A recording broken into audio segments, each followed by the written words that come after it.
These are the real-time operating system, and this one is normal operating system, which have an interface, right, to the hardware and to the cores, right. These are the processor cores which are connected to the memory and the different devices layers, right.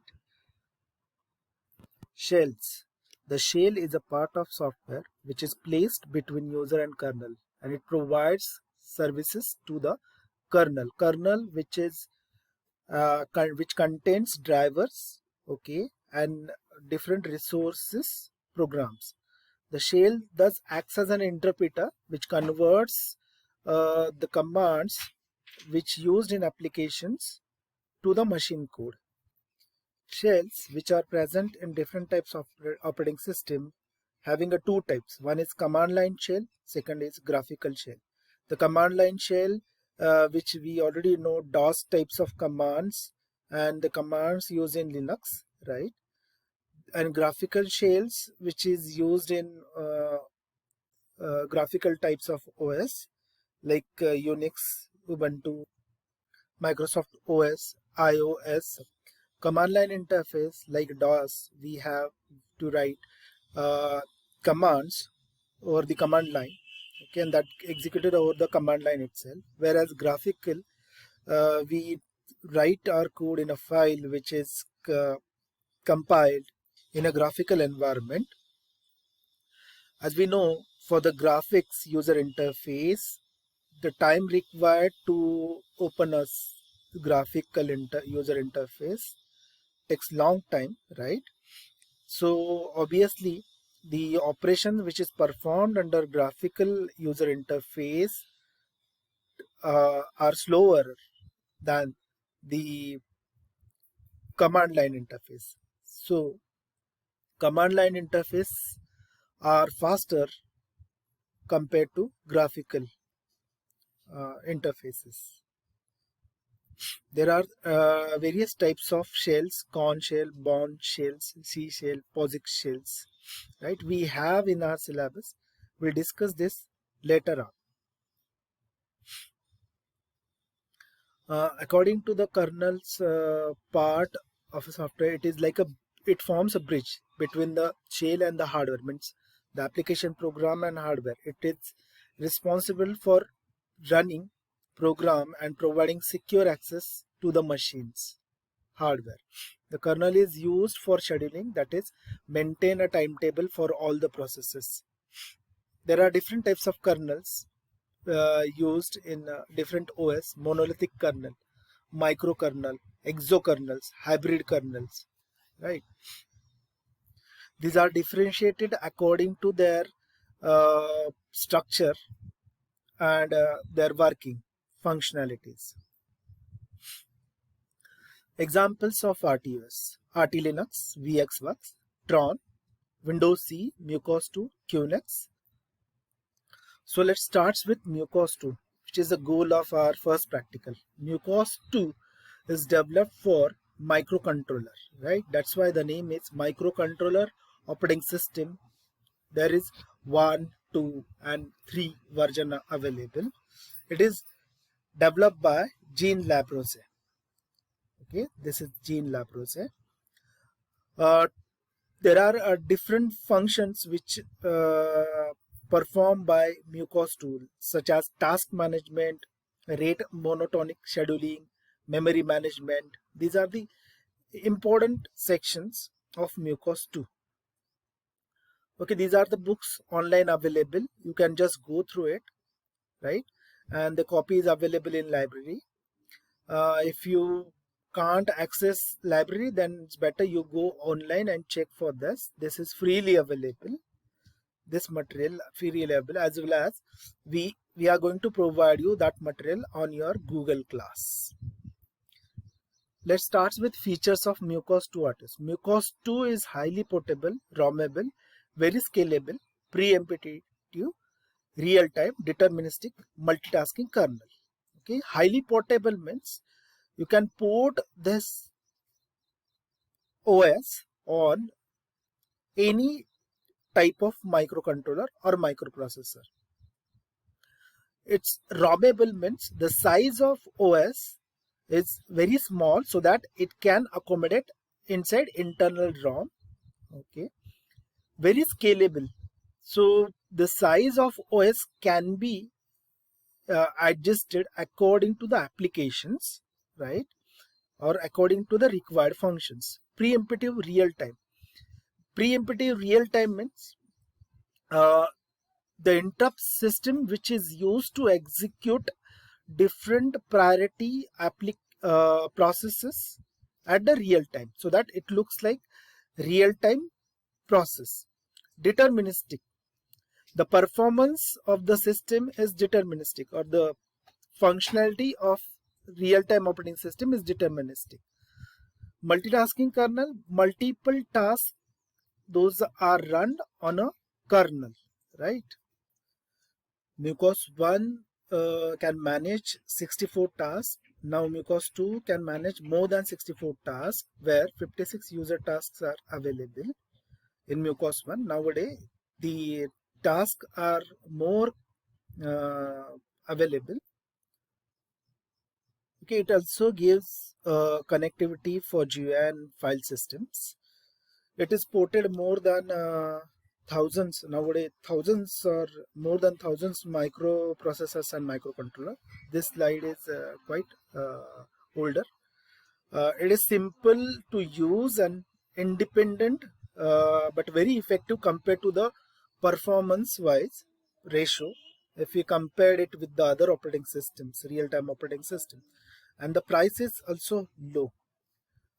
It supports all types of processors and controllers, belongs to 8-bit to 64-bit family. That means 8-bit microcontroller or processor to 64-bit microcontroller and processor. Task management, right? Task management services includes task features, task creations, task stack, stack checking, task deletion, task priority, suspending and resuming a task, and getting information about the task, right? For all these we have a function, separate functions, right? Or few things are integrated with the other functions, right? So what is task feature? Microcontroller can manage this. Microcontroller OS, real-time operating system, can manage up to 64 tasks, right? The 4 highest priority tasks and the 4 lowest priority tasks are reserved for its own use, so that it switches the running task and the wait start task.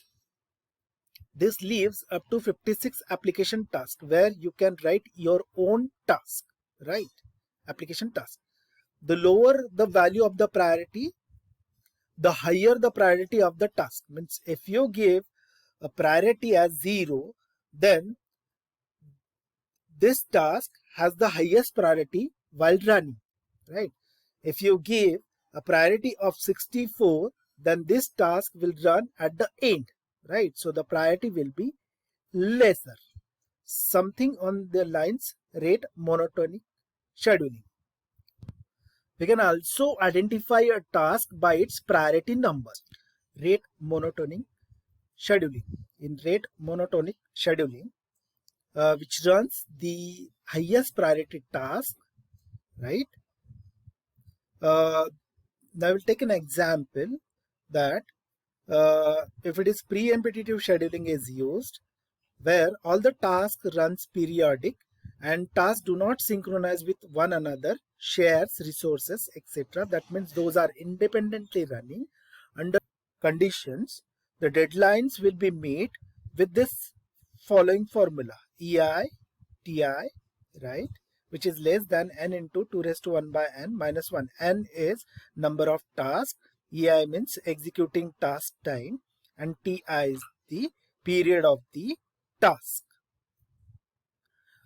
This is one of the solved example on monotonic scheduling, right? This is general solution. You may go through it once we have loaded this slide on your Google class. Process cycle. Already we discussed process cycle for normal operating system. Now it's time to understand process cycle for Mucos 2. In Mucos 2, we have these states, right? Process state. Process is what? The application program is divided into processes, means tasks, and those tasks are run over the CPU. As there is only one CPU, number of processes or tasks runs one by one on that CPU. So the running state is nothing but process is running on CPU. As we know, only one process runs over here. Other tasks, those are stored inside the memory.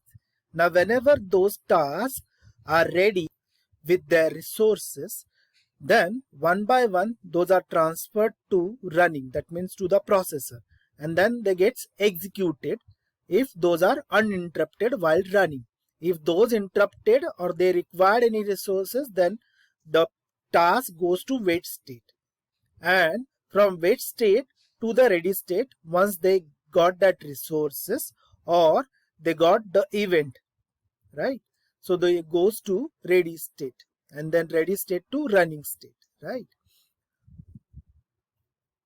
Okay, there are two functions in MuCOS 2 which is used to create a task: OS task create and OS task create external. In OS task create, we can directly create a function which can be written inside the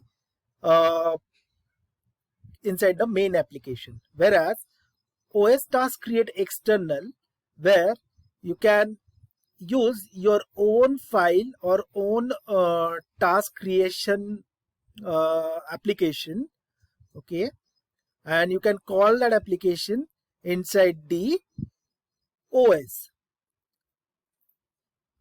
Okay, this diagram explains ready state, this is wait state, dormant state, okay, running state, and interrupt service routine state. Dormant is a new state, right? Many times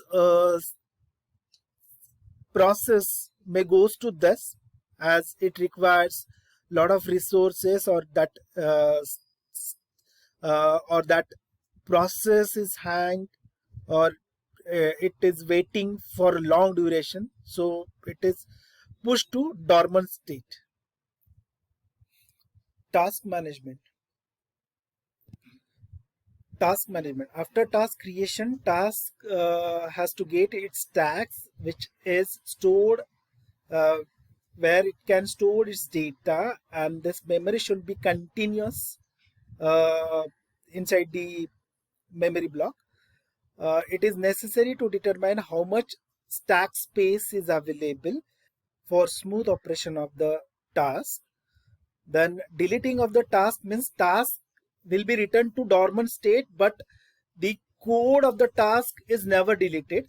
The calling task can delete itself, right? Means whatever task is called, that task at the end delete itself. If another task tries to delete the current task, the resources are not freed, and thus the task goes in lost state. So the task has to delete itself after its usage of its resources. Priority of the calling task or another task can be changed at runtime. That user can do, right? That is according to applications, right?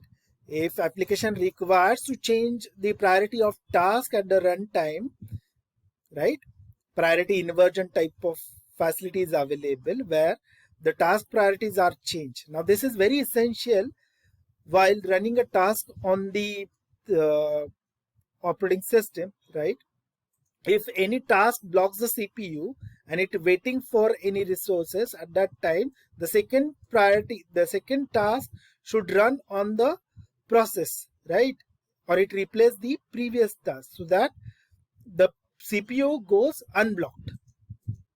A task can be suspend itself, or another task, a suspended task, can resume itself, right? These things are done with the help of programming. A task can obtain information about itself or other tasks by exchanging information. Information is exchanged through intertask communication methods. There are different intertask communication methods used in MuCOS 2.